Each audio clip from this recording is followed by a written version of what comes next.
আজকে আমি আপনাদের ওমানের রাস্তার কিছু দৃশ্য দেখাবো আর প্রবাসী ভাইদের কিছু মনের কথা শোনাবো। আমাদের দেশ থেকে অনেক মানুষ রয়েছে যারা প্রবাসী জীবন যাপন করে। তারা অনেকেই দীর্ঘদিন যাবত পরিবার ছেড়ে প্রবাসে কাজ করে। প্রবাস জীবন যে কতটা কষ্টে তা একমাত্র প্রবাসীরাই জানে। নিজের প্রিয় মানুষগুলোকে ছেড়ে সে দূর প্রবাসে থাকা অনেক কষ্টের।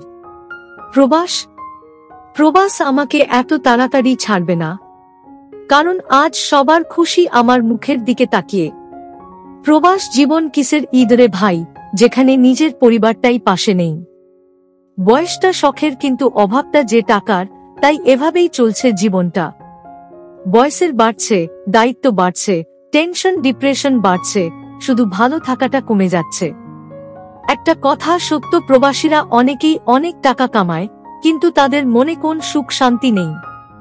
যদি দেখা পায় কোন একদিন সফলতার, তাহলে গল্প শোনাবো পিছনে ঘটে যাওয়া ব্যর্থতার। প্রবাস যে কত কষ্টের তা শুধু যারা প্রবাসে কাজ করে পরিশ্রম করে তারাই জানে।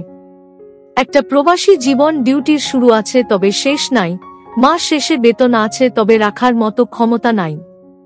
আমি ভেবেছিলাম যাব বিদেশ হবে, টাকা পয়সা, 5 বছর পর দেশে গিয়ে করব বাড়ি গাড়ি, আমার আশার বাসা ভালোবাসা সবই হইল ছাই। বিদেশেতে এসে দেখি কষ্ট ছাড়া কিছুই নাই। অল্প বয়সে প্রবাসে এসে জীবনের গুরুত্বপূর্ণ অনেক কিছু হারিয়ে ফেলেছি। প্রবাসীদের কষ্টের উক্তি। প্রবাসী ভাইয়েরা নিজেরা কোন স্বপ্ন দেখে না, তারা দেশে থাকা মানুষগুলোর স্বপ্ন পূরণ করতে বেশি ভালোবাসে। আমি সেই প্রবাসী যে পরিবারের মুখের দিকে তাকিয়ে 103 ডিগ্রি জ্বর নিয়েও ডিউটি করেই চলি। ভালো নাই তারপরেও বলতে হয় ভালো আছি, সেই অভিনয়টাও করতে হয়, এটার নামই প্রবাস। প্রবাস জীবন যে কতটা সুখে সেটা একমাত্র প্রবাসীরাই বুঝে। নিজের বুকের ভেতর হাজার দুঃখ কষ্ট চেপে রেখে পরিবারের সবাইকে ভালো রাখার নামই প্রবাস জীবন। প্রবাস জীবনে যখন আপনজনকে মনে পড়ে তখন কাজের চেয়েও বেশি কষ্ট অনুভব হয়।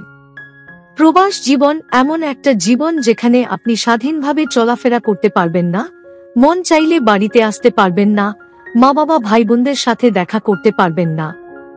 সমস্ত মায়ামমতা ত্যাগ করতে পারলে সে একমাত্র প্রবাসী সুখে থাকতে পারে। শুধু পরিবারের সুখের জন্য প্রিয় মাতৃভূমিকে ছেড়ে সেই প্রবাস জীবনে যেতে হয়।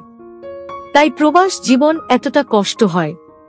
নিজের সমস্ত শ্রম এবং শক্তি দিয়ে প্রবাসীরা টাকা ইনকাম করে, একটা সময় আমরা সেই প্রবাসীকেই উপহাস করে কষ্ট দেই।